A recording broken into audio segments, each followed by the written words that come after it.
Aggressive cricket খেলতে পছন্দ করে, চোখের দিকে চোখ লাগিয়ে খেলতে পছন্দ করে। একটা রিকোয়েস্ট করি, এই যে রাব্বির সাথে সাকিব ভাই বা আরও যে প্লেয়ারের কথা বললেন, এটা করেন না, এটা ওর জন্য প্রেশার না। খুব এনজয় করছে। আমার মনে হয় আপনি যদি টিম হিসেবে চিন্তা করেন, আমরা এখন পর্যন্ত খুব ভালো ক্রিকেট খেলছি। স্টিল আমি মনে করি যে আমাদের যে দলটা আছে এর থেকে ভালো ক্রিকেট খেলা সম্ভব। আপনি যদি পয়েন্ট টেবিল দেখেন, খুব ভালো অবস্থানে আছে।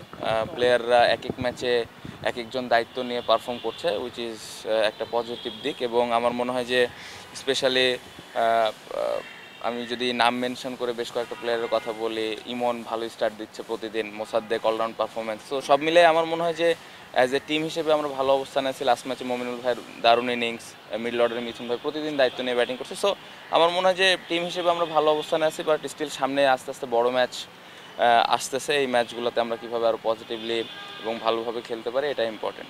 নিজের ব্যাটিং নিয়ে যেটা বললেন, আমি কখনো ওইভাবে চিন্তা করছি না নিজের ব্যাটিং নিয়ে, honestly, as long as team match জিততেছে।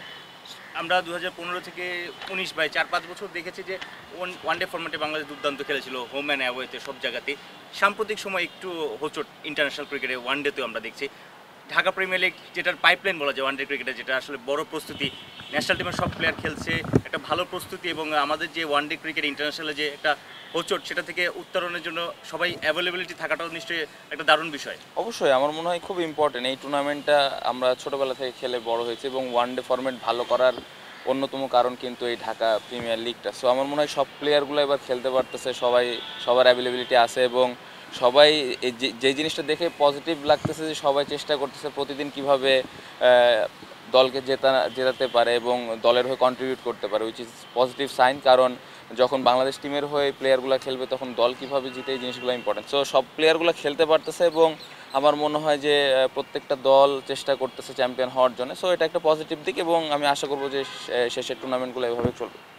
শান্ত, আপনি যেহেতু এখন বাংলাদেশের ক্যাপ্টেন, সিনিয়র ক্রিকেটার যারা আছে সবাই আসলে ফেসবুকে স্ট্যাটাস দিয়ে রিটায়ার করছে। আপনার কি মনে হয় ন্যাশনাল ক্রিকেটার যারা আছে মাঠ থেকে বিদায় নেওয়ার রীতিটা চালু হওয়া উচিত কিনা?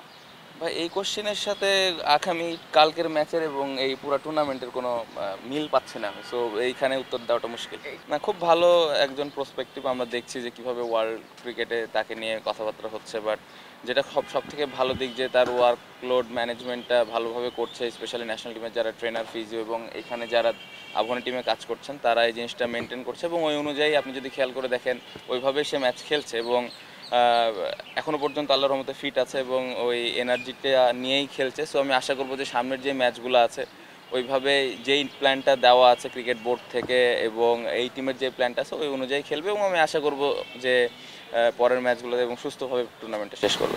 শান্ত ভাই, নাহিদ পিএসএল দল পেয়েছেন, একই সময় জিম্বাবুয়ে সিরিজ হওয়ার পর অ্যাজ এ ক্রিকেটার, ক্যাপ্টেন হিসেবে আপনার চাওয়া না, আমার মনে হয় এই ধরনের টুর্নামেন্ট খেলা উচিত, ফ্রাঞ্চাইজি ক্রিকেট অবশ্যই খেলা উচিত। বাট এটা পুরা ডিপেন্ড করবে ক্রিকেট বোর্ড এবং কোচ, ক্যাপ্টেন, সব কিছুর ওপরে। বাট আমার মনে হয় যে এই ধরনের বাইরের ফ্রাঞ্চাইজি লিগগুলো যদি আস্তে আস্তে আমাদের প্লেয়ারগুলো খেলা শুরু করে, তাহলে একটা এক্সপিরিয়েন্স তৈরি হবে, এবং ওই রেসপন্সিবিলিটিসটা নেওয়া আমার মনে হয় শিখবে, এবং বাইরের যে প্লেয়ারগুলো আছে তাদের সাথে ড্রেসিং রুম শেয়ার করা, সব মিলে একটা ভালো এক্সপিরিয়েন্স হবে। সো আমি আশা করব যে এই ধরনের টুর্নামেন্টে সামনের দিকে আমাদের প্লেয়ারগুলো খেলার সুযোগ পাবে।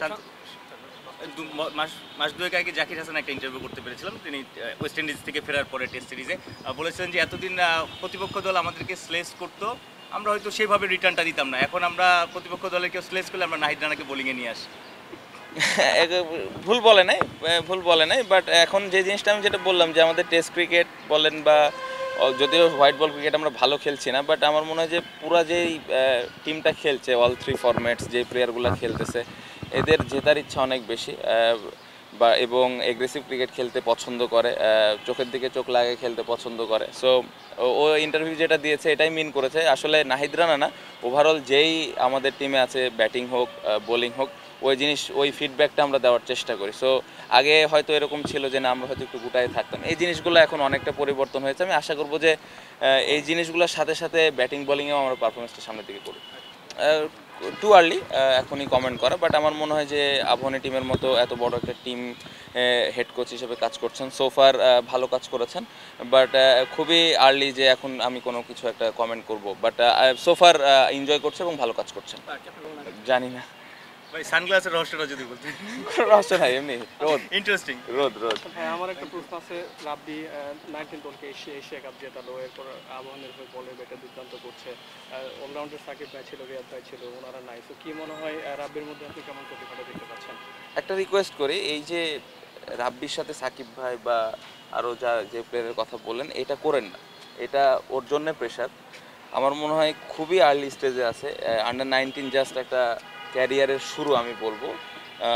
খুব ইম্পর্টেন্ট যে ও নিজেকে কতটুকু ইমপ্রুভ করে সামনের দিকে আগিয়ে নিয়ে যাচ্ছে। একটা রিকোয়েস্ট থাকবে যে ধরেন জিসান বলেন, রাব্বি বলেন বা আরও ইয়াংস্টার যারা আসতেছে তাদেরকে নিয়ে অনেক বেশি আসলে মাতামাতি না করাটাই বেটার।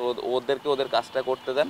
আমার মনে হয় তাহলে তারা আরও সামনের দিকে ভালো কিছু ফিডব্যাক দেবে। রাব্বিকে কেমন দেখছেন আপনি? ভালো করছে, আলহামদুলিল্লাহ ভালো করছে। থ্যাংক ইউ ভাই। Thank you.